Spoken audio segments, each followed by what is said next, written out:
Eran las 11:30 de la noche cuando escuché los golpes desesperados en mi puerta. Habían pasado apenas 2 semanas desde que enterré a mi hijo Javier, y yo estaba sentado en la oscuridad de esa casa alquilada que apenas podía pagar, mirando la foto de él en mi teléfono. Los golpes no paraban. Cuando abrí la puerta, Mateo Herrera estaba ahí parado, tambaleándose, con los ojos rojos e hinchados, apestando a alcohol. El mismo Mateo que había dado ese discurso tan emotivo en el funeral de mi hijo, llamándose su hermano, llorando frente a todos. El mismo que yo había considerado como un segundo hijo. Tío Roberto, balbuceó con voz quebrada, casi cayéndose contra el marco de la puerta. Necesito hablar con usted. No puedo más. No puedo seguir viviendo con esto. Lo dejé entrar porque pensé que venía a consolarme, a compartir el dolor de perder a Javier. Qué equivocado estaba. Mateo se dejó caer en el pequeño sofá de mi sala y se cubrió la cara con las manos. Yo me senté frente a él, esperando, sintiendo cómo mi corazón latía lento y pesado en mi pecho. Llevaba 14 días sin dormir más de 2 horas seguidas. 14 días preguntándome por qué mi hijo de 32 años había muerto en ese accidente a las 3 de la madrugada, manejando solo por una carretera oscura.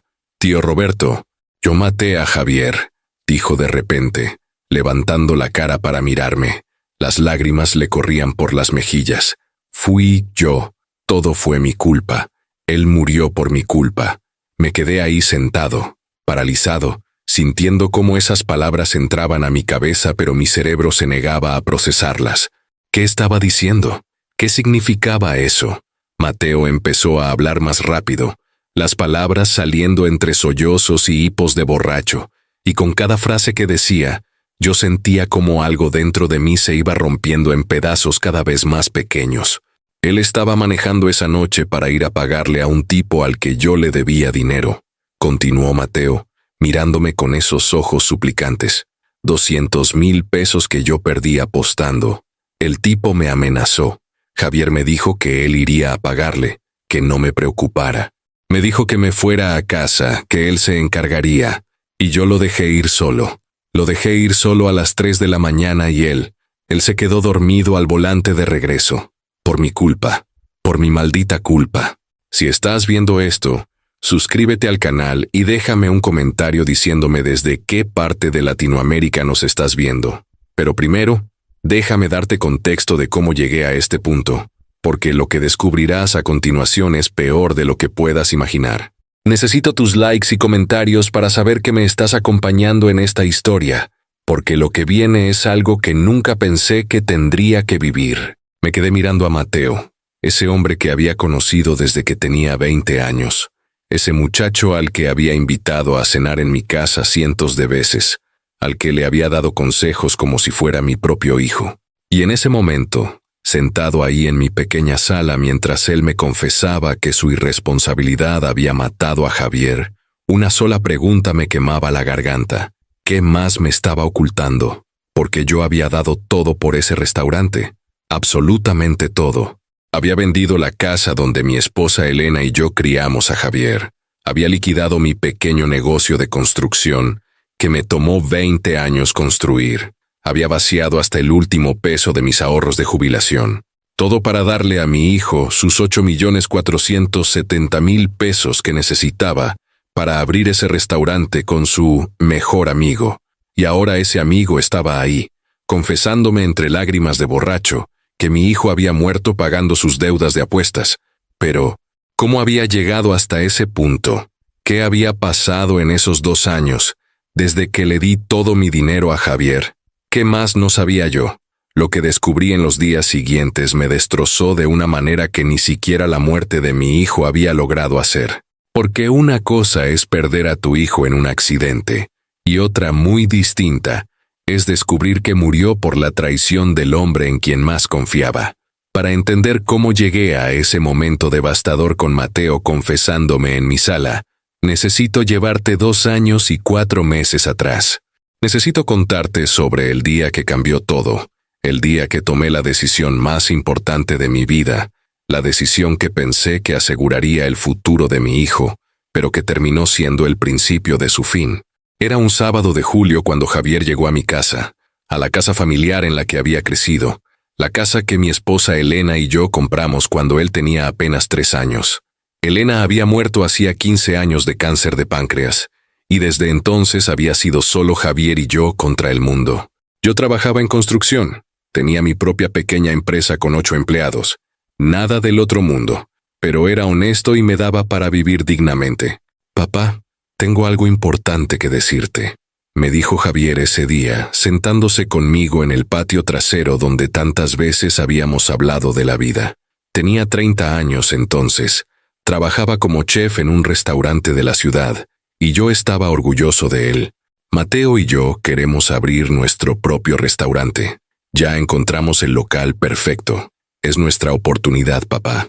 Mateo Herrera había sido el mejor amigo de Javier desde que se conocieron trabajando en el mismo restaurante hacía 12 años. Yo lo conocía bien, o eso creía. Era como de la familia. Venía a todas las reuniones, a todas las celebraciones. Cuando Elena murió, Mateo estuvo ahí en el funeral, consolando a Javier, ayudándome a mí a organizar todo. Era un buen muchacho, o eso pensaba yo. ¿Cuánto necesitan? Le pregunté a mi hijo ese día, mirándolo a los ojos. Esos ojos que había heredado de su madre, oscuros y brillantes, llenos de vida y sueños. Necesitamos 16.940.000 pesos en total para el local, los equipos, las licencias, la remodelación, todo, me explicó Javier, sacando una carpeta con todos los papeles. Mateo va a poner la mitad, 8.470.000. Yo necesito poner la otra mitad. Ya tengo ahorrados 2.300.000, papá, pero me faltan 6.170.000 pesos. Me quedé en silencio por un largo rato. Yo tenía en ese momento exactamente 9.800.000 pesos. 3 millones estaban en ahorros que había acumulado durante 35 años de trabajo. Otros 4.200.000 eran el valor de mi pequeño negocio de construcción si lo vendía. Y la casa, esta casa donde estábamos sentados, donde Elena había cocinado miles de comidas, donde Javier había dado sus primeros pasos, valía aproximadamente 6 millones de pesos en el mercado. Papá, sé que es mucho pedirte, continuó Javier, y vi lágrimas formándose en sus ojos. Pero este es mi sueño, es lo que siempre he querido. Mateo y yo tenemos la experiencia, tenemos las conexiones, tenemos el plan de negocios completo. Solo nos falta el capital inicial. Y te prometo, papá, te juro por la memoria de mamá, que te voy a devolver cada peso, con intereses. En 4 años máximo. Yo lo miré a mi hijo y vi todo lo que él era. Un hombre trabajador, honesto, responsable, apasionado por la cocina como su madre lo había sido. Elena había soñado con tener su propio restaurante. Se le iluminaban los ojos cada vez que hablaba de eso. Y ahora su hijo tenía la misma oportunidad.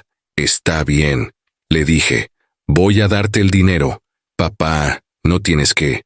Voy a vender la casa. Lo interrumpí. Voy a vender mi negocio.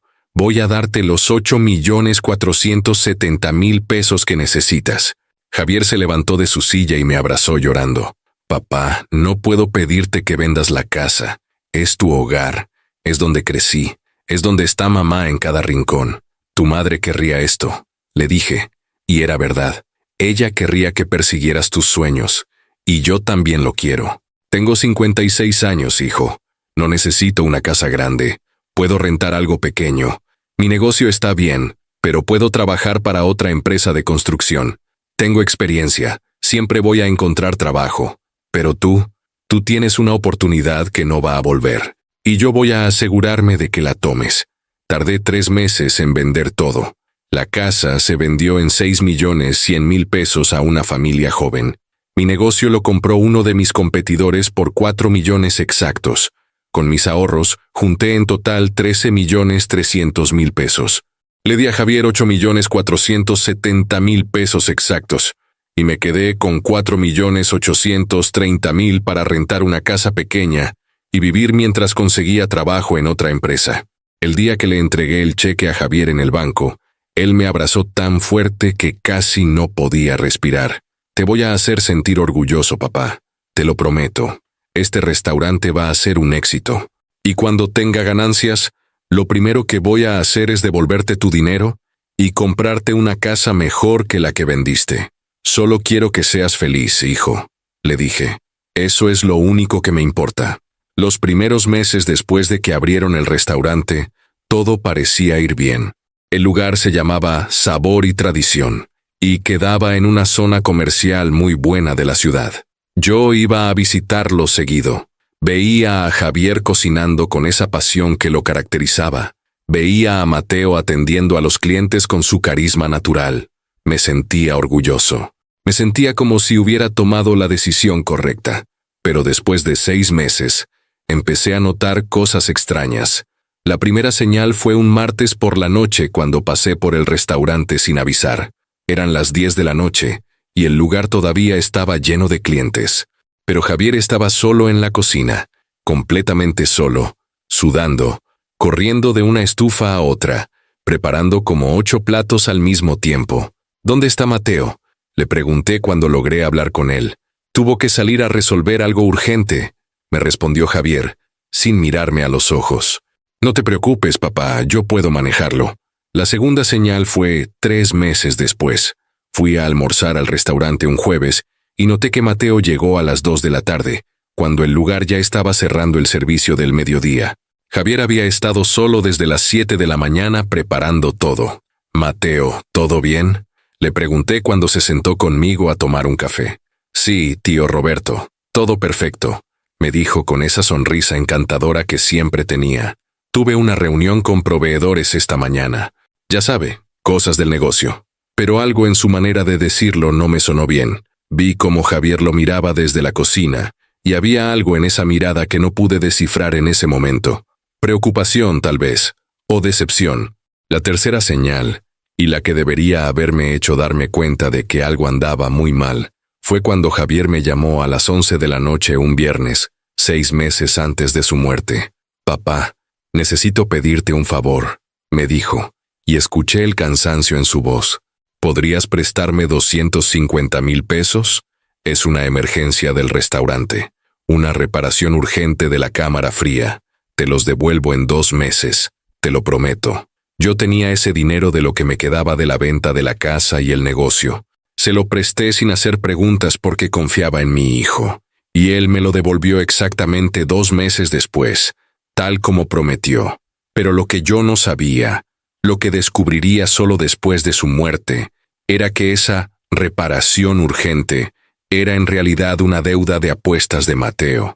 La primera de muchas que Javier cubriría con su propio dinero, con préstamos, con todo lo que podía para proteger a su mejor amigo.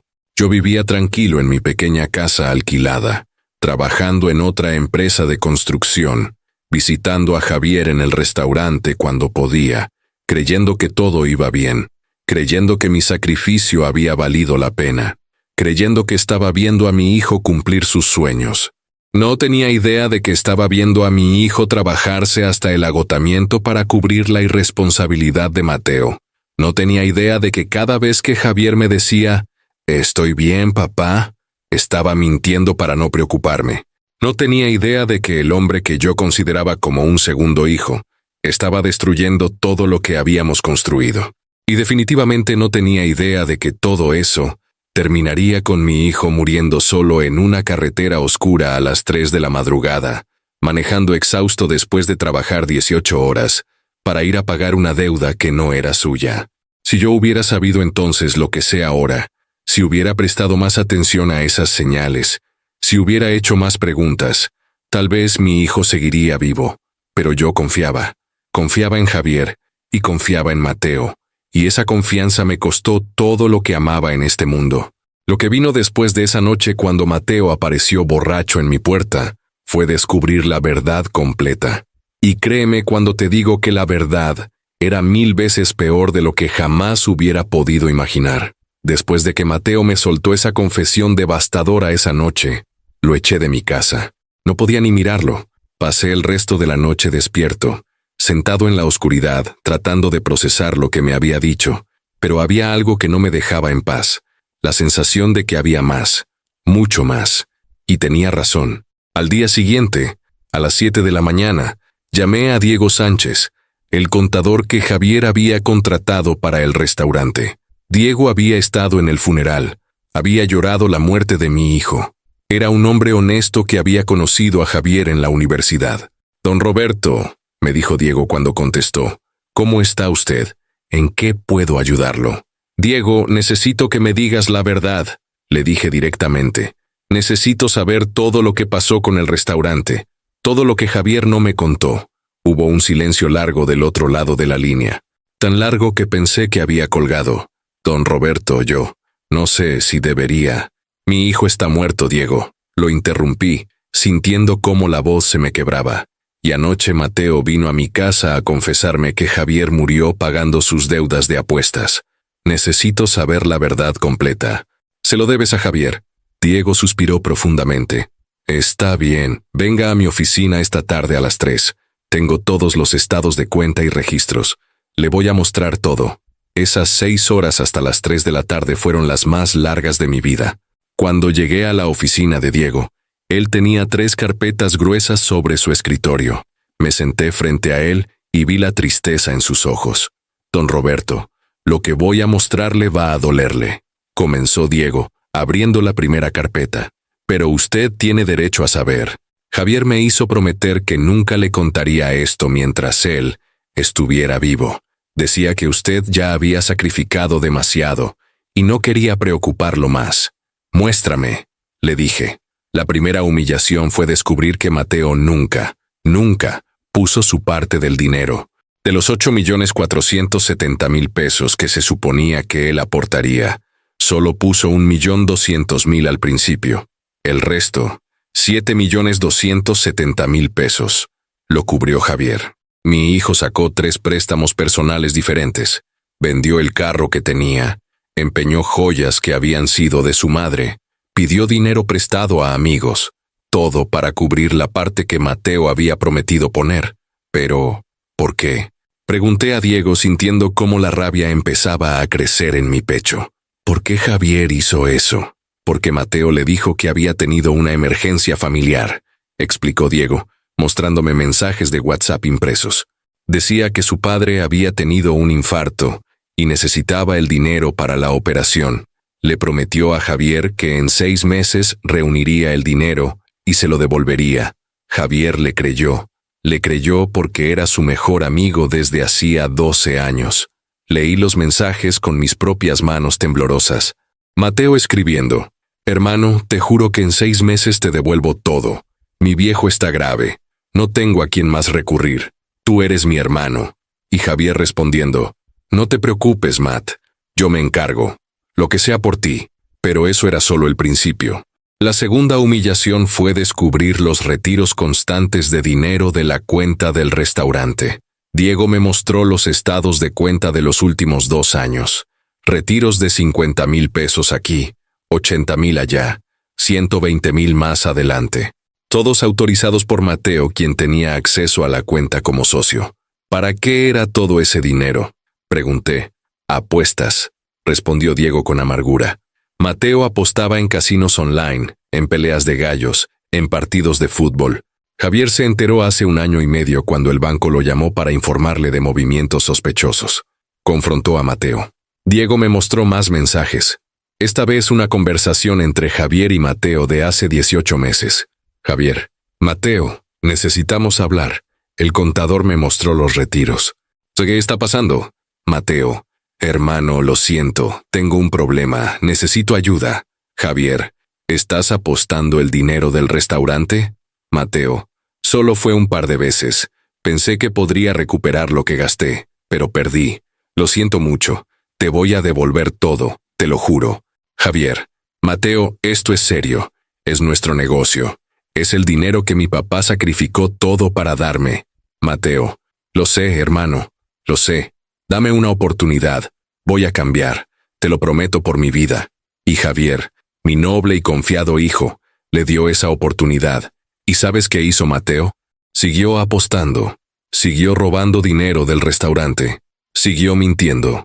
La tercera humillación, y esta me destrozó completamente, fue descubrir que durante los últimos 6 meses antes de su muerte, Javier estaba trabajando 18 horas al día, de 7 de la mañana a 1 de la madrugada, 7 días a la semana. ¿Por qué? Porque había tenido que despedir a 2 empleados para ahorrar dinero y cubrir las deudas que Mateo había generado. Mi hijo estaba haciendo el trabajo de 4 personas para mantener el restaurante a flote. Diego me mostró las planillas de horario. Vi con mis propios ojos cómo Javier marcaba entrada a las 7 de la mañana y salida a la 1 de la madrugada, todos los días, sin descanso, sin un solo día libre. Don Roberto, yo le rogué a Javier que denunciara a Mateo, me dijo Diego con lágrimas en los ojos. Le dije 1000 veces que lo demandara, que lo sacara del negocio, pero Javier decía que Mateo era como su hermano, que tenía una adicción, que necesitaba ayuda, no castigo. Su hijo era demasiado bueno para este mundo, don Roberto, demasiado noble, pero había más, mucho más. La cuarta humillación fue descubrir la lista completa de deudas que Javier había pagado por Mateo en los últimos 2 años.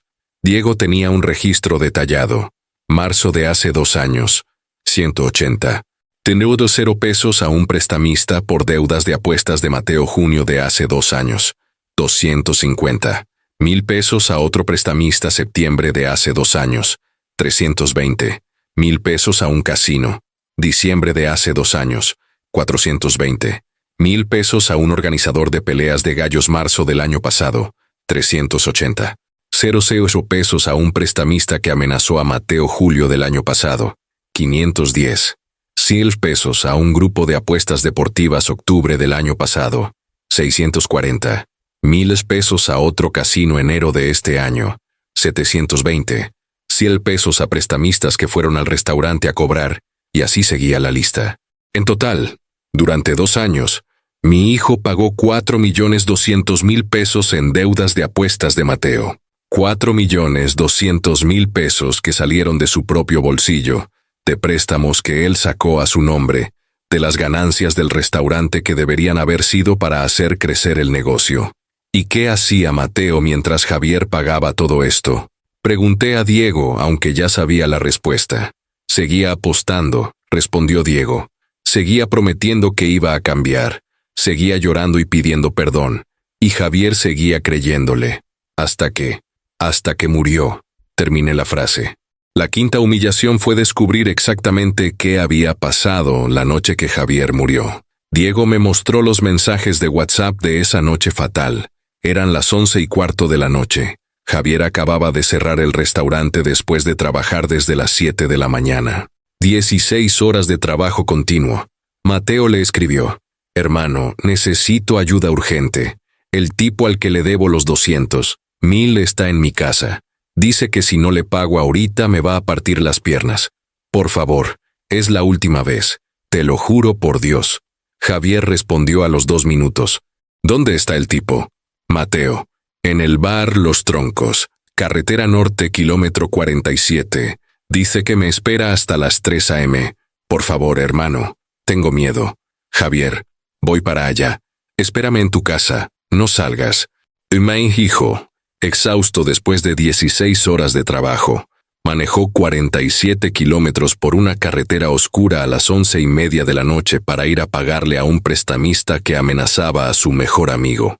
Según el reporte de la policía que Diego me mostró, Javier pagó los 200.000 pesos al prestamista a las 12:40 de la madrugada. El tipo le firmó un recibo. Javier salió del bar a las 12:55 de la madrugada y empezó el camino de regreso. Iba manejando de regreso a la ciudad cuando, según los peritos de tránsito, se quedó dormido al volante en el kilómetro 32. Su camioneta se salió de la carretera y chocó contra un árbol. Murió instantáneamente. Era la 1:37 de la madrugada. Mi hijo tenía el recibo firmado del prestamista en su bolsillo cuando lo encontraron. 200.000 pesos pagados. La última deuda que Javier Mendoza pagó por Mateo Herrera. ¿Y dónde estaba Mateo esa noche? Pregunté a Diego con la voz llena de veneno. En su casa, respondió Diego, durmiendo tranquilamente mientras Javier moría en esa carretera. Pero ni siquiera eso era lo peor. La sexta y última humillación, la que me hizo darme cuenta del nivel de traición y cobardía de Mateo, fue recordar su comportamiento en el funeral de mi hijo. Mateo había llegado al funeral vestido de traje negro, con lentes oscuros, llorando dramáticamente. Se había parado frente al ataúd de Javier por 20 minutos, sollozando, pidiéndole perdón en voz baja. Yo lo había abrazado, lo había consolado. Sé que lo querías como a un hermano, le había dicho. Él también te quería así. Durante el servicio, Mateo pidió permiso para decir unas palabras. Se paró frente a todos los presentes, más de 200 personas, y dio un discurso que hizo llorar a todos. Javier Mendoza no era solo mi socio de negocios, dijo con voz quebrada. Era mi hermano, era la mejor persona que conocí en mi vida. Era generoso, noble, trabajador. Daría cualquier cosa por tenerlo aquí hoy. Daría mi propia vida por traerlo de vuelta.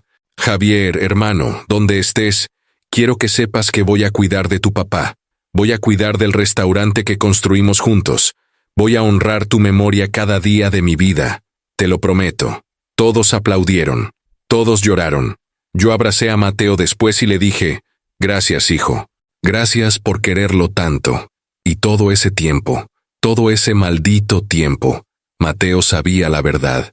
Sabía que mi hijo había muerto pagando sus deudas. Sabía que lo había usado. Sabía que lo había traicionado. Sabía que lo había matado con su irresponsabilidad.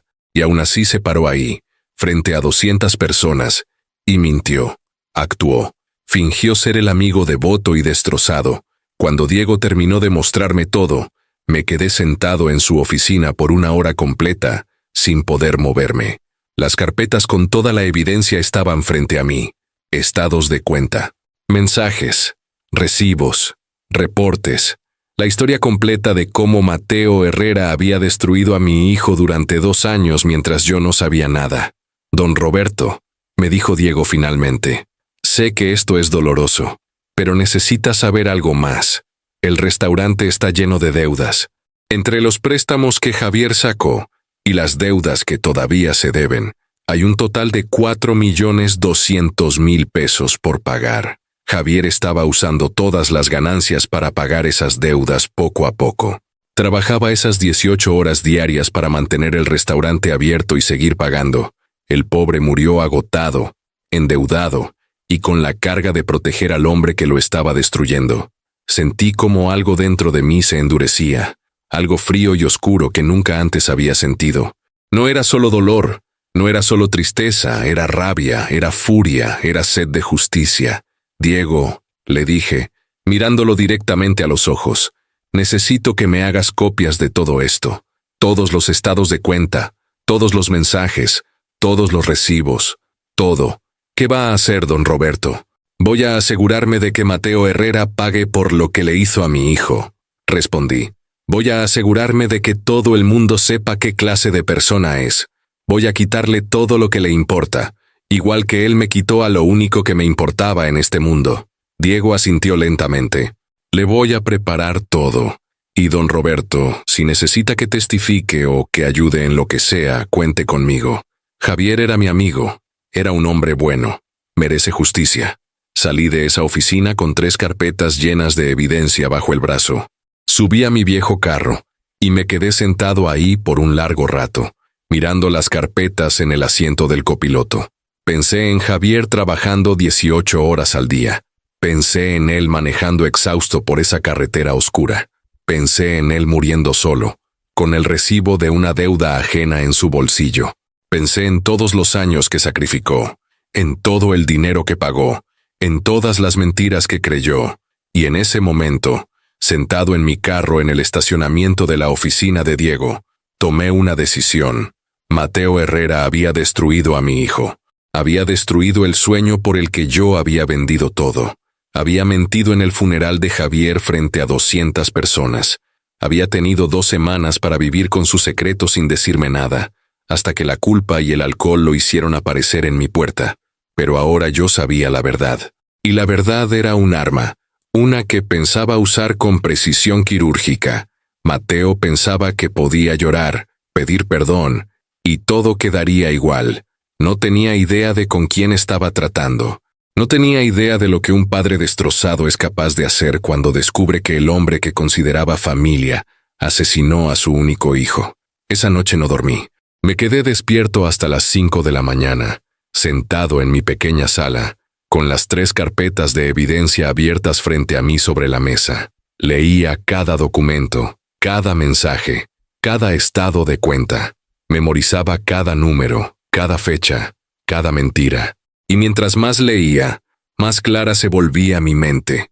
No iba a gritarle a Mateo, no iba a golpearlo, no iba a hacer nada impulsivo que me pusiera en problemas legales. No, iba a ser mucho más inteligente que eso. Iba a usar el sistema, iba a usar la ley. Iba a destruir a Mateo Herrera de la misma manera metódica y calculada en que él había destruido a mi hijo. Poco a poco, deuda por deuda, mentira por mentira. A las 8 de la mañana marqué el número de la licenciada Patricia Ramírez. Era una abogada especializada en casos civiles y comerciales que había conocido años atrás, cuando tuve un problema con un cliente que no me pagó por un trabajo de construcción. Era una mujer seria, profesional, implacable en la corte. Don Roberto, contestó al tercer timbrazo. ¿Cuánto tiempo? ¿Cómo está? Supe lo de su hijo. Lo siento muchísimo. Licenciada, necesito contratarla, le dije sin rodeos. Necesito demandar a alguien, y necesito destruirlo legalmente. Hubo una pausa del otro lado. Venga a mi oficina a las 10. Traiga toda la documentación que tenga. A las 10 en punto estaba sentado en su oficina, poniendo las 3 carpetas sobre su escritorio. Durante 2 horas le conté todo. Desde el día que vendí mi casa y mi negocio para darle a Javier los 8.470.000 pesos, hasta la noche que Mateo apareció borracho en mi puerta confesando que mi hijo había muerto pagando sus deudas. Le mostré cada documento, cada mensaje, cada recibo. La licenciada Ramírez revisaba todo con esa mirada fría y analítica que la caracterizaba. Tomaba notas, hacía preguntas específicas, calculaba números en su computadora. Don Roberto, me dijo finalmente, quitándose los lentes y mirándome directamente. Lo que tenemos aquí es un caso sólido, muy sólido. Tenemos evidencia documental de fraude societario, malversación de fondos, incumplimiento de contrato de sociedad y negligencia que resultó en muerte. Podemos demandarlo civilmente por daños y perjuicios. ¿Cuánto podemos pedirle?, pregunté. La licenciada hizo algunos cálculos en su computadora. Vamos a calcular. Mateo prometió aportar 8.470.000 pesos y solo puso 1.200.000. Eso es un incumplimiento de 7.270.000 pesos. Luego están las deudas de apuestas que Javier pagó por él, 4.200.000 pesos, más los daños morales y el lucro cesante del restaurante que ahora está lleno de deudas. Y podemos argumentar que su negligencia causó directamente la muerte de su hijo. Escribió un número en un papel y me lo mostró. 12.670.000 pesos. 12.670.000 pesos. Dije en voz alta. Es casi lo mismo que yo sacrifiqué por ese restaurante. Exactamente, respondió la licenciada. Y tenemos evidencia para respaldarlo. Los mensajes de WhatsApp son oro puro. El testimonio del contador es fundamental. Los estados de cuenta no mienten. Los recibos firmados de los prestamistas son prueba directa. Don Roberto, si hacemos esto bien, Mateo Herrera va a tener que vender todo lo que tiene para pagarle. Entonces hagámoslo, le dije. Quiero que presente la demanda lo antes posible.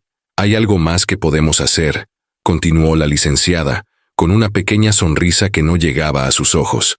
Mateo es socio del restaurante, ¿correcto? Y el restaurante tiene deudas significativas. Podemos solicitar una auditoría forense del negocio. Cuando salga a la luz todo el dinero que él robó, podemos pedir que se disuelva la sociedad y que él sea responsable de todas las deudas. ¿Eso qué significa? Significa que Mateo va a tener que pagar todos los préstamos que Javier sacó, todas las deudas del restaurante, todo. Y como usted es el heredero legal de Javier, usted va a recibir la parte de su hijo del restaurante libre de las deudas que Mateo causó. Me recosté en la silla, dejando que esa información se asentara. ¿Cuánto tiempo va a tomar todo esto? La demanda la puedo presentar esta semana. La auditoría forense puede tomar 2 meses. El proceso completo, si todo sale como espero, entre 6 y 8 meses. Pero don Roberto, le advierto, esto va a ser público. Todo el mundo va a saber lo que Mateo hizo. Su reputación va a quedar destruida. Bien, respondí con una calma que me sorprendió a mí mismo. Quiero que todo el mundo sepa exactamente qué clase de persona es.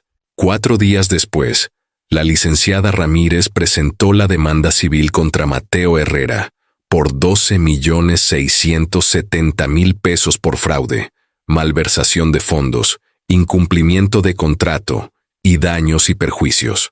También solicitó una auditoría forense del restaurante y una orden judicial para congelar los activos de Mateo hasta que se resolviera el caso. Yo estaba en casa cuando el alguacil fue a notificarle la demanda a Mateo. No tenía que estar ahí. Ya me había encargado de algo mejor. Había enviado copias de todos los documentos, todos los mensajes, y un resumen detallado de lo que Mateo había hecho a 50 personas, amigos de Javier, empleados del restaurante, proveedores, clientes frecuentes, y también a los padres de Mateo, a sus hermanos y a su esposa. Quería que todos supieran la verdad antes de que Mateo pudiera controlar la narrativa.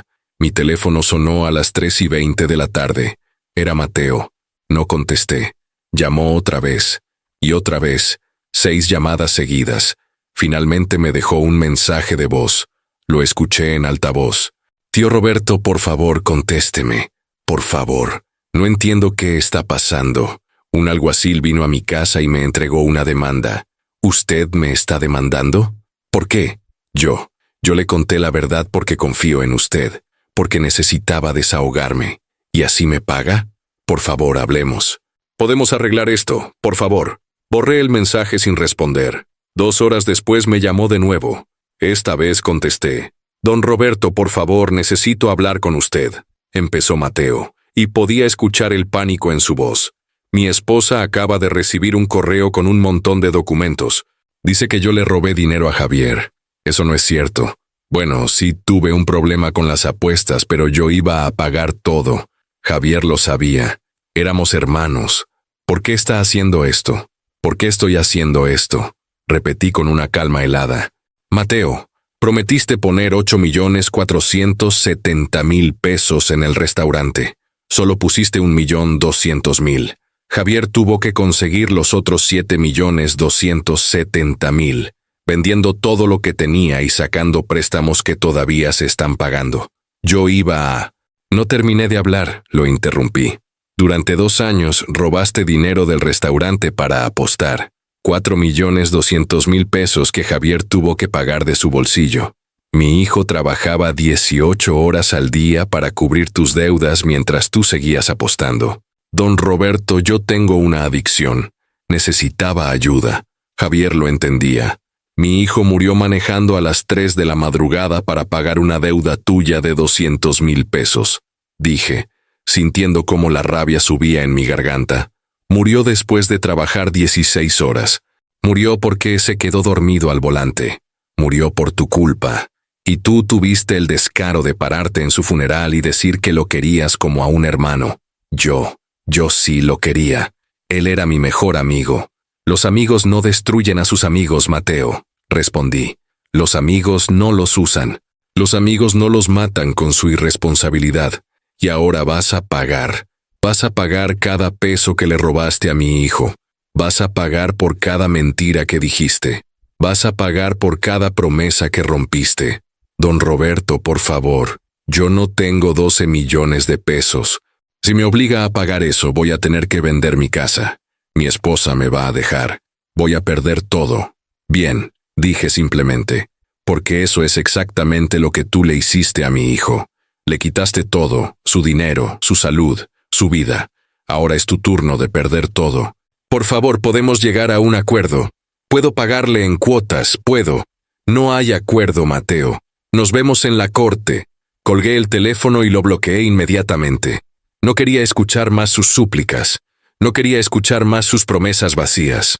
Ya lo había escuchado todo antes. filtrado a través de los mensajes que le mandaba a Javier. Te prometo que voy a cambiar. Es la última vez. Soy tu hermano. Mentiras. Todo mentiras. Durante las siguientes 2 semanas, Mateo trató de contactarme de todas las formas posibles. Me mandó mensajes de WhatsApp desde números que no conocía. Me mandó correos electrónicos. Incluso apareció en mi trabajo una tarde, pero yo me subí a mi carro y me fui sin hablar con él. No tenía nada que decirle. Todo lo que tenía que decir lo iba a decir en la corte, con evidencia, con testigos, con la ley de mi lado. La auditoría forense del restaurante empezó 3 semanas después de presentar la demanda. Los auditores eran implacables. Revisaron cada transacción de los últimos 2 años, cada retiro, cada depósito, cada factura, y encontraron exactamente lo que yo sabía que iban a encontrar: un patrón claro y sistemático de robo. El informe de auditoría, que recibí 6 semanas después, era devastador para Mateo. Los auditores confirmaron que él había retirado un total de 4.500.000 pesos de la cuenta del restaurante durante 2 años para uso personal. También confirmaron que Javier había puesto 7.270.000 pesos adicionales de su propio dinero para cubrir la parte que Mateo nunca aportó. Y lo más importante, encontraron evidencia de que Mateo falsificó 3 documentos donde decía haber puesto dinero que nunca puso. Esto es fraude documentado, me explicó la licenciada Ramírez cuando me mostró el informe. Con esto podemos incluso presentar cargos criminales si queremos. Esto es suficiente para meterlo a la cárcel. Lo pensé por un momento. ¿Quería ver a Mateo en la cárcel? Parte de mí sí, pero otra parte sabía que eso no me devolvería a Javier, y que tal vez, solo tal vez, hacer que Mateo pagara hasta el último peso sería una forma más efectiva de justicia. No, le dije finalmente. Enfoquémonos en la demanda civil. Quiero que pague, quiero que pierda todo, pero no necesito verlo tras las rejas. Como usted diga, respondió la licenciada, pero voy a usar este informe en la corte. Esto hace que nuestro caso sea prácticamente inobjetable. 6 semanas después de presentar la demanda, recibí una llamada de un número desconocido. Esta vez contesté. ¿Don Roberto Mendoza?, preguntó una voz de mujer que no conocía. Sí, soy yo. Soy Alejandra Herrera, la esposa de Mateo, dijo, y pude escuchar que había estado llorando. Por favor, no cuelgue. Solo quiero hablar con usted 2 minutos. Tiene 1 minuto, le dije. Don Roberto, yo no sabía nada de lo que Mateo hizo. Él me mintió a mí también. Me dijo que el restaurante iba bien. Me dijo que Javier y él eran socios felices. Yo no sabía de las apuestas, no sabía de las deudas. Me acabo de enterar de todo hace 1 mes cuando usted mandó esos documentos. ¿Y por qué me llama?, pregunté. Porque quiero que sepa que yo estoy de su lado, respondió. Mateo destruyó su vida, pero también destruyó la mía. Le mentí durante años. Me puso en deudas, puso nuestra casa en riesgo.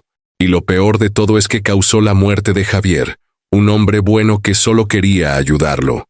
Ya inicié el proceso de divorcio, don Roberto, y quiero que sepa que si necesita que yo testifique en su contra, lo haré, porque lo que él hizo está mal, y merece pagar por ello.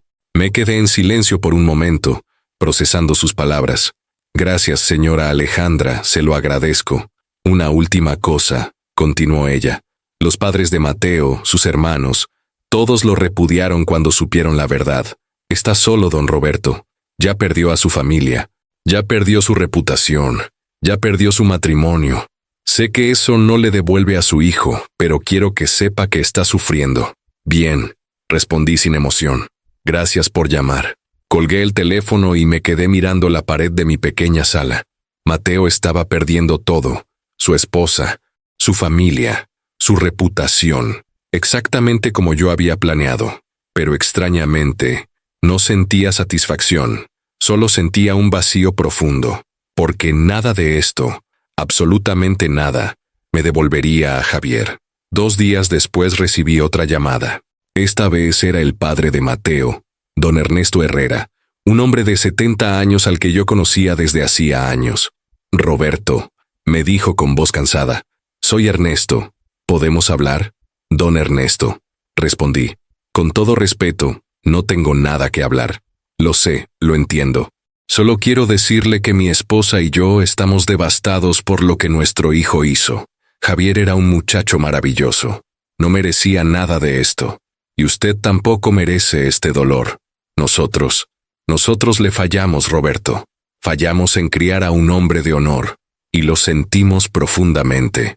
Sentí un nudo en la garganta. Gracias, don Ernesto. Mateo ya no es bienvenido en nuestra casa, continuó. Le dijimos que no queremos verlo hasta que haga las cosas bien con usted, si es que alguna vez puede hacerlo. Solo quería que lo supiera. Después de colgar con don Ernesto, me senté en silencio por un largo rato. Mi venganza estaba funcionando. Mateo estaba pagando socialmente, pero la batalla legal apenas comenzaba, y esa sería donde yo ganaría definitivamente. La primera audiencia judicial fue 3 meses después de presentar la demanda. Entré a esa sala de corte con la licenciada Ramírez a mi lado, llevando las 3 carpetas de evidencia. Mateo estaba ahí con su abogado, un hombre joven que se veía nervioso. Cuando nuestras miradas se cruzaron, Mateo bajó los ojos inmediatamente. Se veía demacrado. Había perdido peso. Tenía ojeras profundas. Bien. El juez escuchó los argumentos preliminares de ambas partes. El abogado de Mateo trató de argumentar que mi hijo había sido un socio voluntario, que las deudas eran parte del riesgo del negocio, que no había evidencia de fraude intencional. Pero cuando la licenciada Ramírez presentó el informe de auditoría forense, los mensajes de WhatsApp, los estados de cuenta y el testimonio escrito de Diego el contador, el juez levantó la mano para detener al abogado de Mateo. He visto suficiente para esta audiencia preliminar, dijo el juez. Señor Herrera, la evidencia presentada es extremadamente preocupante. Voy a ordenar que sus activos permanezcan congelados hasta la audiencia final, y le sugiero seriamente que considere llegar a un acuerdo con el demandante, porque si esto va a juicio completo, usted no va a ganar. Salí de esa corte sintiendo por primera vez en meses algo parecido a esperanza. No esperanza de que mi hijo volviera, eso era imposible, pero esperanza de que la justicia, al menos, se cumpliría. Mateo finalmente entendió que no había salida, que yo tenía toda la evidencia, que su reputación estaba destruida, que había perdido a su familia, a su esposa, a sus amigos, y que ahora perdería también su dinero, su casa, todo lo que poseía.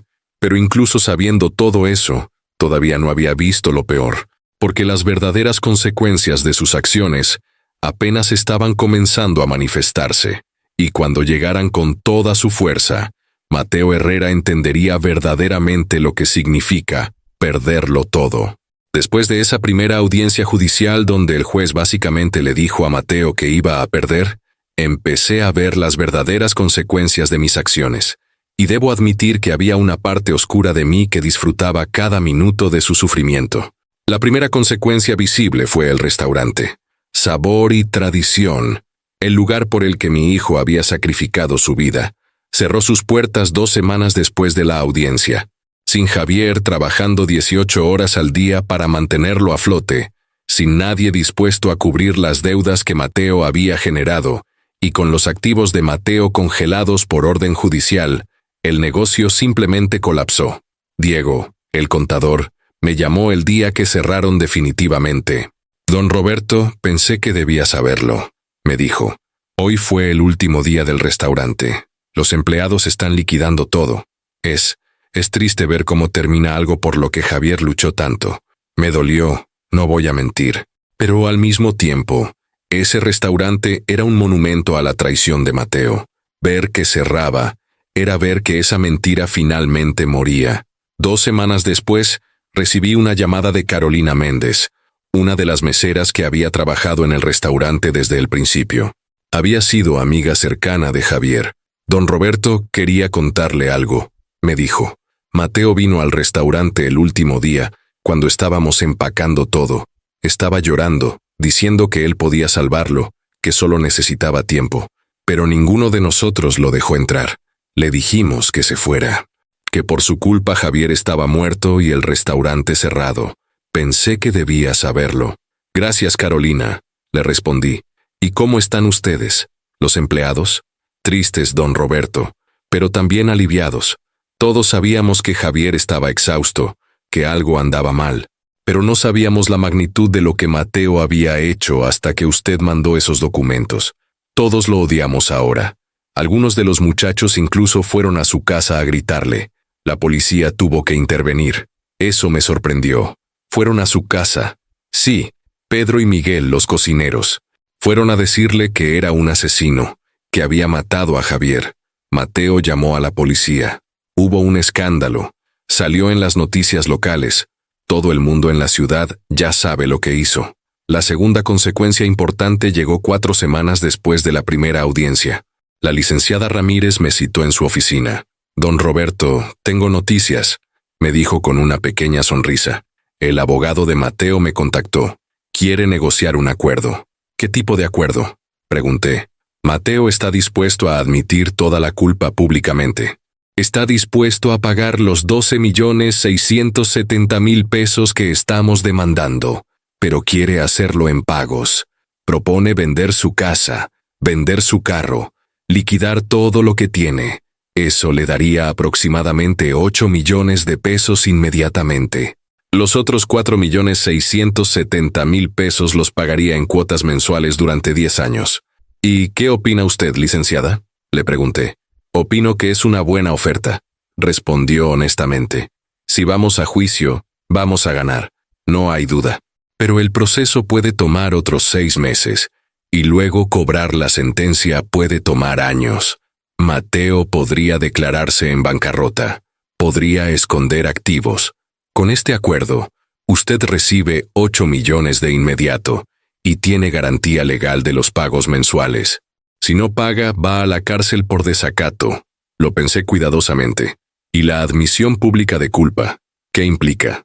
Implica que tiene que hacer una declaración pública, firmada y notariada, admitiendo todo lo que hizo, el fraude, las apuestas, el dinero robado, y que esa declaración puede ser publicada donde usted quiera, en redes sociales, en periódicos, donde sea. Una idea empezó a formarse en mi mente. Dígale que acepto el acuerdo con una condición adicional. Quiero que Mateo grabe un video confesando todo lo que hizo. Un video completo, de al menos 10 minutos, donde explique cada mentira, cada peso robado, cada promesa rota, y quiero los derechos para publicar ese video donde yo quiera, cuando yo quiera. La licenciada Ramírez me miró con algo parecido a admiración. Eso es brillante, don Roberto. Lo voy a poner en el acuerdo. 3 días después, el abogado de Mateo aceptó todos los términos. Mateo estaba tan desesperado por terminar con esto, que habría aceptado casi cualquier cosa. La firma del acuerdo fue 2 semanas más tarde. Fue en la oficina de la licenciada Ramírez. Mateo llegó con su abogado, con los ojos rojos, visiblemente más delgado que la última vez que lo vi. Su ropa estaba arrugada. Parecía un hombre destrozado. Nos sentamos en lados opuestos de la mesa de conferencias. Mateo no podía mirarme a los ojos. Firmamos documento tras documento. El acuerdo de pago, la confesión notariada, el calendario de pagos mensuales y, finalmente, el acuerdo para grabar el video confesión. Señor Herrera, dijo la licenciada Ramírez cuando terminamos de firmar todo. Tiene 1 semana para grabar el video confesión y entregármelo. Si no lo hace, este acuerdo se anula y volvemos a juicio. Mateo asintió sin hablar. Parecía que apenas podía mantenerse despierto. Cuando todos se levantaron para irse, finalmente hablé. Mateo. Él se detuvo y me miró por primera vez en toda la reunión. Vi miedo en sus ojos, miedo genuino. Quiero que entiendas algo, le dije con voz calmada pero firme. Mi hijo te consideraba su hermano, te dio todo, su dinero, su confianza, su tiempo, su salud, su vida, y tú lo traicionaste de la peor manera posible. Durante 2 años lo usaste, lo mentiste, lo robaste, y lo mataste con tu irresponsabilidad. Vas a pagar cada peso de esta deuda, pero el dinero no es lo importante. Lo importante es que nunca, nunca en tu vida, vas a poder olvidar lo que le hiciste a Javier. Vas a vivir con eso todos los días hasta que te mueras. Mateo abrió la boca como para responder, pero no salieron palabras. Simplemente agachó la cabeza y salió de la oficina con su abogado. 5 días después recibí un correo electrónico de la licenciada Ramírez con un archivo de video adjunto. El asunto decía: confesión de Mateo Herrera. Revisión antes de publicar. Me senté en mi sala, preparé un café y abrí el video. Mateo estaba sentado en lo que parecía ser una oficina vacía. Se veía terrible. Tenía la mirada perdida. Empezó a hablar con voz monótona, como si estuviera leyendo un guión que había memorizado contra su voluntad. Mi nombre es Mateo Herrera. Tengo 32 años. Y voy a confesar algo que debí haber confesado hace mucho tiempo. Yo soy responsable de la muerte de Javier Mendoza, mi mejor amigo de 12 años. Durante los siguientes 14 minutos, Mateo confesó todo. Habló de cómo prometió poner 8.470.000 pesos en el restaurante, pero solo puso 1.200.000. Habló de cómo desarrolló una adicción a las apuestas y empezó a robar dinero del negocio. Habló de cada deuda que Javier pagó por él. Habló de cómo Javier trabajaba 18 horas al día para mantener el restaurante a flote mientras él seguía apostando. Y finalmente, habló de la noche que Javier murió. La noche del accidente, yo le debía 200.000 pesos a un prestamista que me amenazó. Le pedí a Javier que fuera a pagarle. Eran las 11:30 de la noche. Javier acababa de trabajar 16 horas seguidas. Yo sabía que estaba exhausto, pero aún así le pedí que manejara 47 kilómetros por una carretera oscura para pagar mi deuda. Y él lo hizo, porque era mi amigo, porque confiaba en mí, porque era un hombre bueno que me quería como a un hermano, y se quedó dormido al volante de regreso, y murió, por mi culpa, por mi egoísmo, por mi cobardía. Mateo se detuvo y vi lágrimas corriendo por su cara. Don Roberto, si está viendo esto, quiero que sepa que no hay perdón para lo que hice. No espero su perdón, no lo merezco. Solo espero pagar lo que debo y vivir con esta culpa el resto de mi vida. Javier era mejor persona que yo, era mejor persona que todos nosotros, y yo lo destruí. Eso es algo con lo que voy a vivir hasta el día que me muera. El video terminó. Me quedé sentado en silencio por un largo rato, mirando la pantalla negra de mi computadora. Publiqué el video 2 días después. Lo subí a YouTube, lo compartí en Facebook, lo mandé por WhatsApp a cada persona que había conocido a Javier. En 24 horas, el video tenía 50.000 reproducciones. En una semana, había llegado a 300.000. Los comentarios eran devastadores para Mateo. La gente lo llamaba asesino, parásito, basura humana. Una semana después de publicar el video, Mateo me mandó un último mensaje desde un número nuevo que yo no había bloqueado. Don Roberto, ya no puedo más. Estoy viviendo en casa de un primo porque vendí mi casa para pagarle. No tengo trabajo porque nadie me quiere contratar después de ese video. Mi familia no me habla. No tengo amigos. Voy a pagar cada peso que le debo, se lo juro. Pero por favor, quite ese video. Me están amenazando en la calle. Alguien rayó asesino en el carro de mi primo. No puedo salir sin que alguien me grite o me escupa. Por favor, ya pagué socialmente. Ya perdí todo. Leí el mensaje 3 veces. Y luego escribí una sola respuesta. Mi hijo ya no puede salir a ningún lado porque está muerto. Tú al menos puedes caminar, aunque sea entre gritos. El video se queda.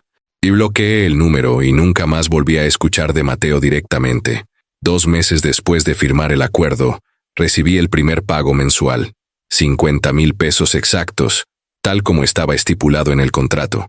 Y cada mes desde entonces, sin falta, llega el pago. A veces me pregunto cómo está sobreviviendo Mateo, cómo está pagando esas cuotas mientras trabaja en quién sabe qué, en quién sabe dónde, evitando ser reconocido por un video que 300.000 personas han visto. Pero luego recuerdo a mi hijo. Recuerdo a Javier trabajando 18 horas al día. Recuerdo a Javier pagando deudas que no eran suyas. Recuerdo a Javier muriendo solo en una carretera oscura, con un recibo de 200.000 pesos en su bolsillo. Y la compasión que podría sentir por Mateo desaparece. La licenciada Ramírez me contactó hace un mes con una noticia inesperada. Don Roberto, El abogado de Mateo me contactó nuevamente. Mateo quiere saber si usted estaría dispuesto a reunirse con él cara a cara. Dice que ha estado yendo a terapia por su adicción al juego. Dice que ha estado trabajando en un grupo de apoyo. Dice que quiere pedirle perdón en persona y mostrarle que está cambiando. ¿Qué le digo? Lo pensé por varios días. Parte de mí quería decir que sí, solo para ver si Mateo realmente había cambiado. Pero otra parte, la parte que todavía dolía cada vez que pensaba en mi hijo muerto, sabía la verdad. Dígale que no, respondí finalmente.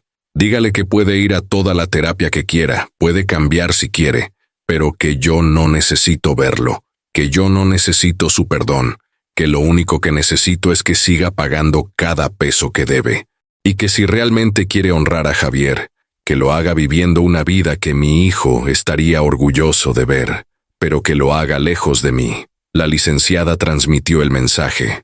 Mateo no volvió a pedir reunirse conmigo, y ahora, sentado aquí 8 meses después de esa noche que Mateo apareció borracho en mi puerta, puedo ver claramente las consecuencias de todo lo que pasó.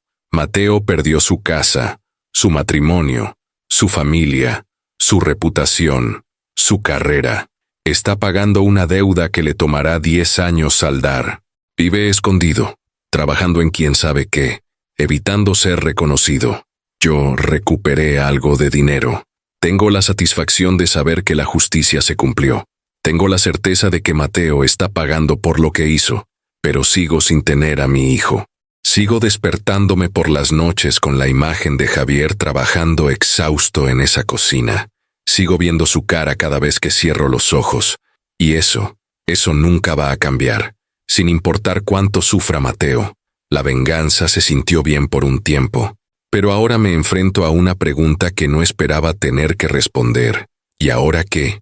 ¿Qué hago con el resto de mi vida? ¿Sigo odiando a Mateo para siempre?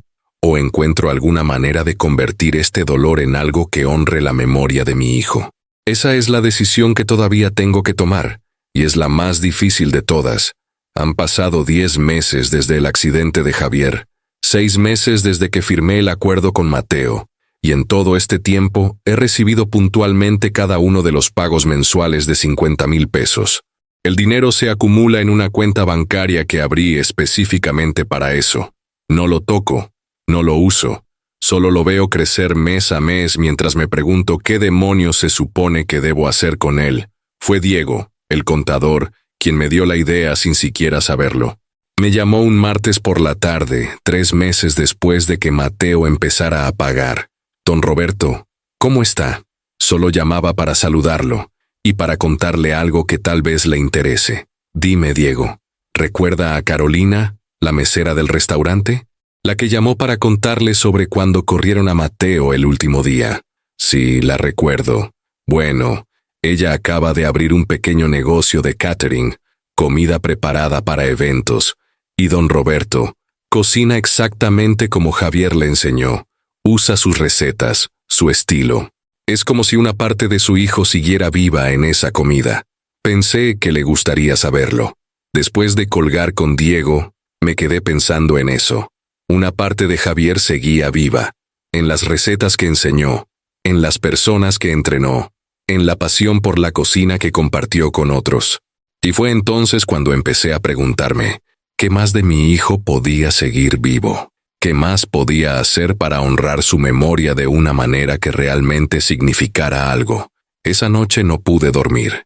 Me quedé despierto hasta las 4 de la mañana, mirando el techo de mi pequeña habitación, pensando en Javier, no en su muerte, no en Mateo, sino en quién había sido mi hijo realmente. Un hombre trabajador, generoso hasta la estupidez. Alguien que sacrificaba su propio bienestar por ayudar a otros. Alguien que creía en dar oportunidades a la gente.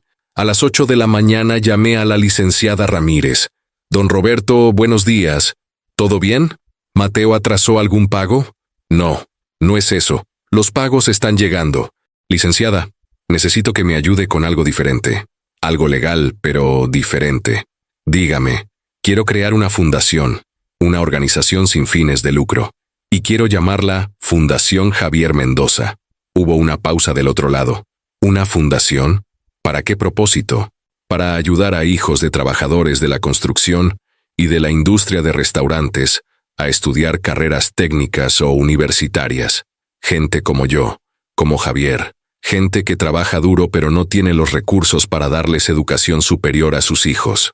Quiero usar el dinero que Mateo está pagando, y todo el dinero que yo pueda añadir, para crear becas, para darles a otros jóvenes las oportunidades que Javier tuvo.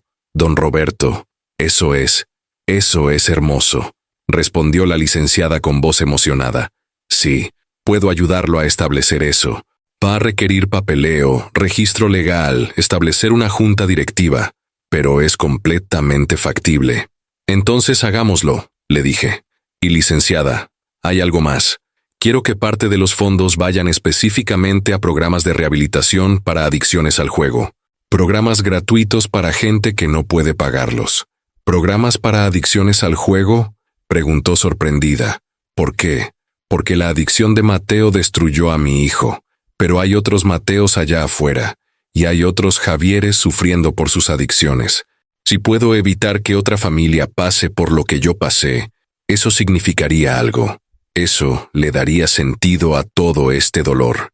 La licenciada se quedó en silencio por un momento.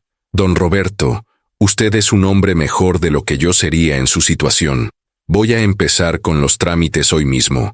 Tardamos 4 meses en establecer la Fundación Javier Mendoza legalmente. Tuve que formar una junta directiva. Pedí a Diego que fuera el tesorero. Le pedí a Carolina, la exmesera, que fuera parte de la junta. Le pedí a don Ernesto, el padre de Mateo, que también participara. Él lloró cuando se lo pedí. Roberto, después de lo que mi hijo hizo, «¿Usted me pide esto?», me dijo entre lágrimas. Don Ernesto, usted no tiene la culpa de lo que hizo Mateo, y necesito gente honesta en esta junta. Usted es un hombre honesto. Su hijo tomó malas decisiones, pero eso no lo define a usted. La primera reunión de la junta fue en mi pequeña sala. Los 5 nos sentamos alrededor de mi mesa de comedor. Yo, Diego, Carolina, don Ernesto y la licenciada Ramírez como asesora legal. Tenemos en la cuenta de la fundación actualmente 3.200.000 pesos, expliqué. Eso incluye los pagos que Mateo ha hecho hasta ahora, más 1 millón de pesos que yo puse de mis ahorros. Cada mes entran 50.000 pesos adicionales de los pagos de Mateo. Mi propósito es que cuando tengamos 5 millones, empecemos a dar las primeras becas. ¿Cuántas becas planea dar inicialmente?, preguntó Diego. 3 becas completas para estudios técnicos de 2 años, 20.000 pesos por estudiante por año. Son 120.000 pesos totales. Y quiero establecer un fondo de emergencia de 300.000 pesos para ayudar a familias de trabajadores que tengan crisis médicas o financieras. Carolina levantó la mano tímidamente. Don Roberto, yo quiero donar algo también. No tengo mucho, pero Javier fue muy bueno conmigo. Me enseñó todo lo que sé. Quiero aportar 10.000 pesos. Yo también quiero aportar, dijo don Ernesto. 50.000 pesos. Es lo mínimo que puedo hacer después de lo que mi hijo causó. Me sentí abrumado. No tienen que hacer esto. Queremos hacerlo, insistió Carolina. Javier merece ser recordado así. Merece que su bondad siga viva. Tardamos otros 2 meses en alcanzar los 5 millones de pesos. Durante ese tiempo, establecimos los criterios para las becas. Los candidatos tenían que ser hijos de trabajadores de construcción o de la industria de restaurantes. Tenían que demostrar necesidad financiera, tenían que tener buenas calificaciones y tenían que escribir un ensayo sobre lo que querían estudiar y por qué. Recibimos 47 solicitudes en el primer mes. 47 historias de jóvenes trabajadores, de familias que luchaban, de sueños que parecían imposibles sin ayuda financiera. Leí cada solicitud personalmente, y lloré leyendo varias de ellas. Había una chica de 19 años llamada Sofía, cuyo padre trabajaba en construcción conmigo antes de morir en un accidente laboral. Ella quería estudiar enfermería, pero estaba trabajando de mesera para ayudar a su madre viuda a pagar las cuentas. Su ensayo decía: mi papá siempre me dijo que la educación era la única herencia que me podía dejar, pero murió antes de poder ahorrar suficiente. Esta beca sería cumplir su último deseo para mí. Había un muchacho de 20 años llamado Daniel, cuyo padre era chef en un restaurante humilde. Daniel quería estudiar gastronomía, pero su familia no tenía dinero. Su ensayo decía: he visto a mi papá trabajar turnos dobles durante 20 años para darnos de comer a mis hermanos y a mí. Ahora quiero aprender a cocinar profesionalmente, para algún día darle a él la vida que se merece. Había una joven de 18 años llamada Andrea, cuya madre era trabajadora doméstica y su padre albañil. Quería estudiar contabilidad. Su ensayo era simple pero poderoso. Mis papás nunca tuvieron oportunidades. Trabajaron toda su vida con sus manos. Yo quiero ser la primera de mi familia en tener un título universitario. Quiero hacerlos sentir orgullosos. La junta directiva se reunió para seleccionar a los 3 primeros becarios. Fue una de las decisiones más difíciles que he tomado en mi vida porque todos los candidatos merecían la oportunidad. Finalmente seleccionamos a Sofía, a Daniel y a Andrea, 3 jóvenes que me recordaban a mi hijo, trabajadores, soñadores, merecedores de una oportunidad. Les notificamos personalmente a cada uno. Yo mismo llamé a Sofía.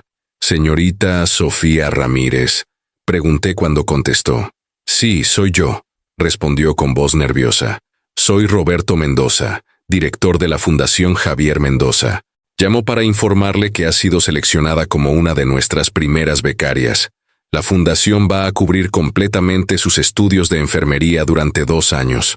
Hubo un silencio del otro lado, y luego escuché sollozos. «Señorita Sofía, ¿está ahí?» «Sí, estoy aquí», dijo entre lágrimas. «Yo no puedo creerlo. ¿Es en serio? ¿De verdad voy a poder estudiar?» «Sí, es completamente en serio», le respondí, sintiendo cómo mi propia voz se quebraba. «Vas a poder cumplir el sueño que tu papá tenía para ti». «Gracias», lloró ella. «Gracias. No sabe lo que esto significa. Voy a estudiar muy duro. Voy a hacer que esto valga la pena. Se lo prometo». Cuando colgué el teléfono, me quedé sentado en mi silla por un largo rato, y por primera vez en casi un año, sentí algo diferente al dolor y la rabia. Sentí propósito.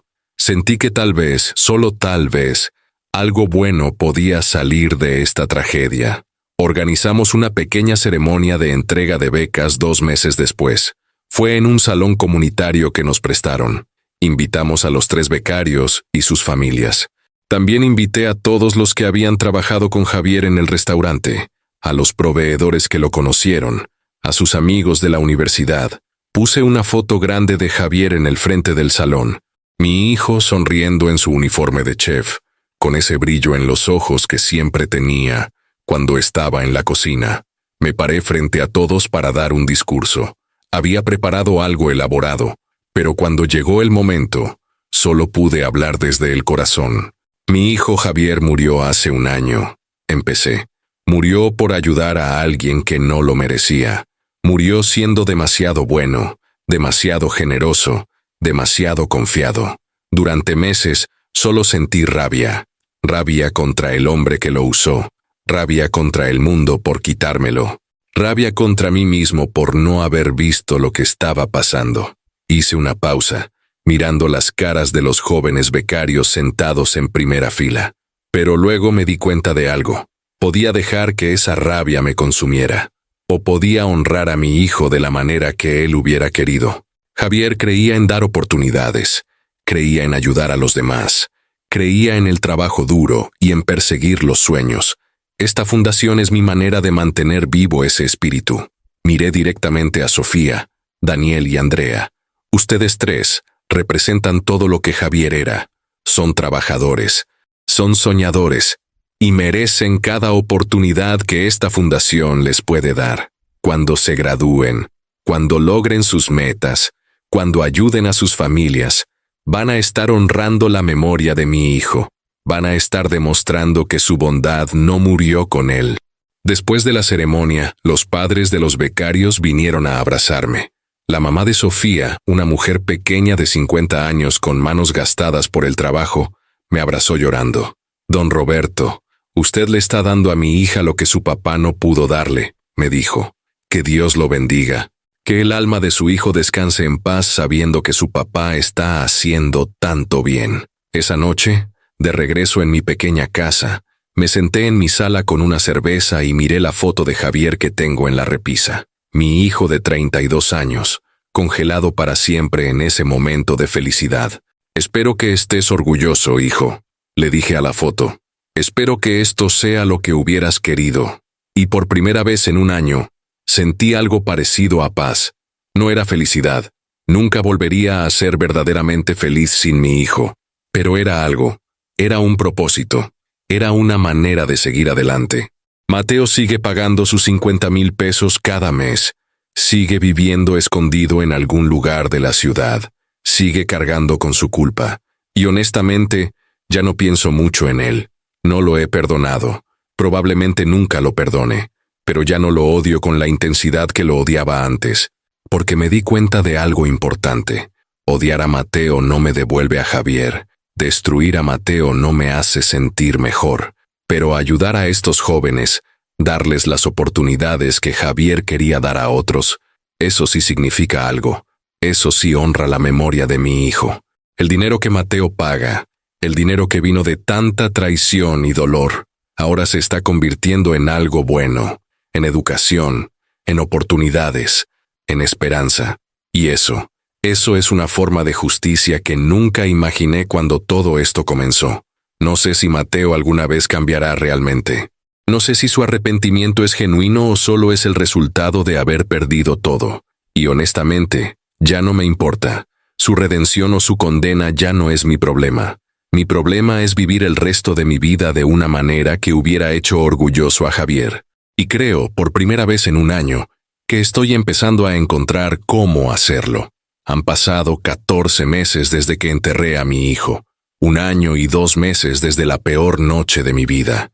Y ahora, sentado en mi pequeña sala un sábado por la tarde, puedo decir que finalmente entiendo algunas cosas que no entendía antes. Sigo viviendo en la misma casa alquilada. Sigo trabajando en construcción para otra empresa. Sigo despertándome algunas noches con el recuerdo de Javier. Pero ya no me despierto con rabia. Me despierto con tristeza, sí, con el dolor de su ausencia, siempre, pero también con algo que no esperaba volver a sentir: esperanza.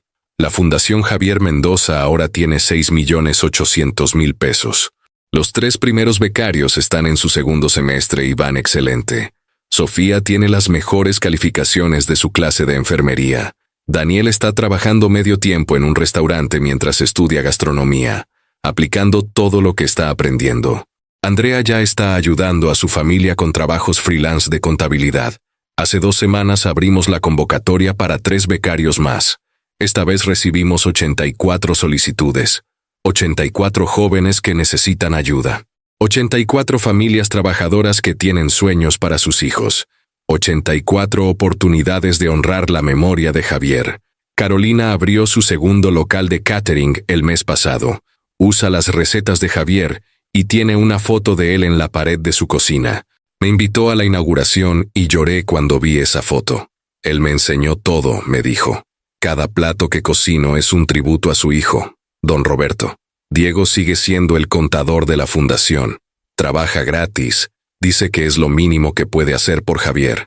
Cada mes me manda un reporte detallado de cada peso que entra y cada peso que gastamos.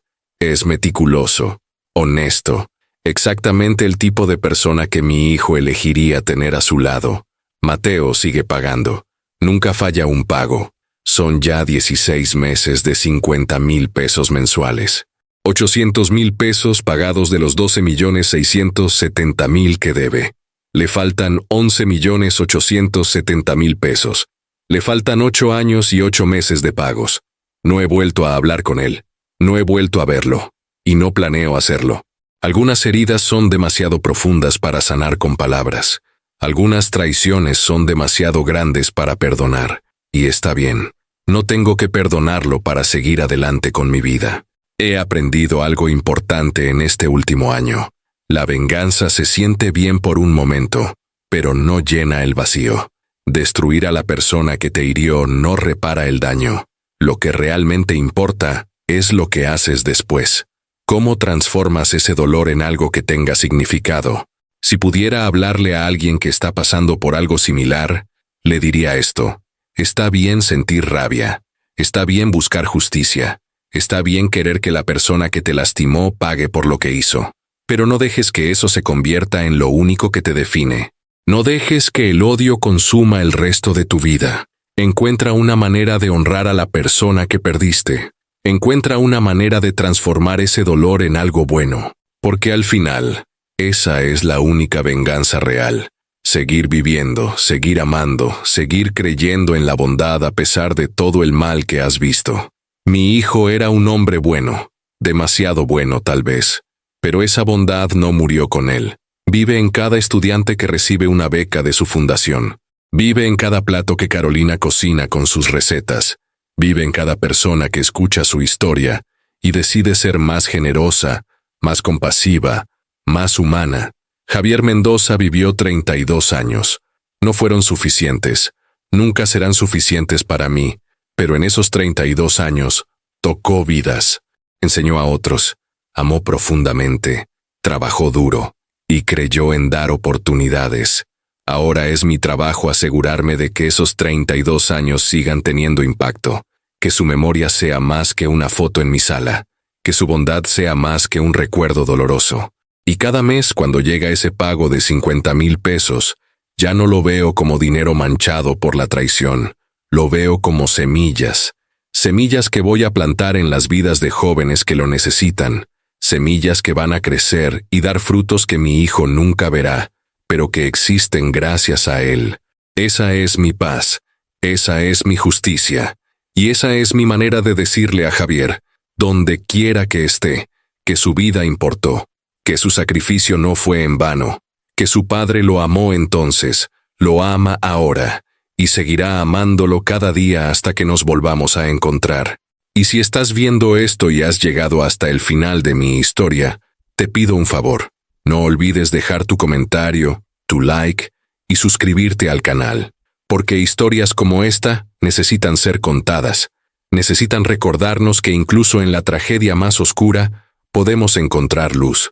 Que incluso en la traición más dolorosa, podemos elegir la redención. No la redención del traidor, sino la nuestra propia. Gracias por acompañarme en este camino. Y recuerda, honra a los que amas no solo con lágrimas, sino con acciones que los hubieran hecho sentir orgullosos.